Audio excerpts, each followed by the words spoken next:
Hello everyone, it's January 4, 2026. Let's do 3K run. Okay guys, chorus po yung ginagamit natin. Sige, mag-start na po tayo. Okay, let's do this. Go. Slow pace na pa tayo guys.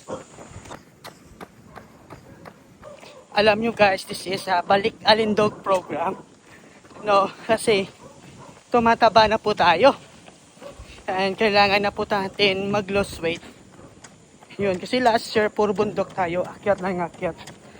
Okay, let's do this. Bawi tayo. Nasa highway na po tayo. Let's do slow pace.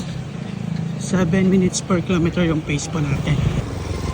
Hello guys, wala pa po tayong plano, no? Mag-join ng mga fan na this year, but malalaman po natin. And once again po, I am a marathoner and also ultra marathoner. Go, go, go. Okay, 1K. 2K. Yes. Last 1K na po tayo. Go, go, go. Okay, dito po tayo nag-turn sa Grisano City. Or malapit sa McDonald's nila. Almost 2.2 po tayo.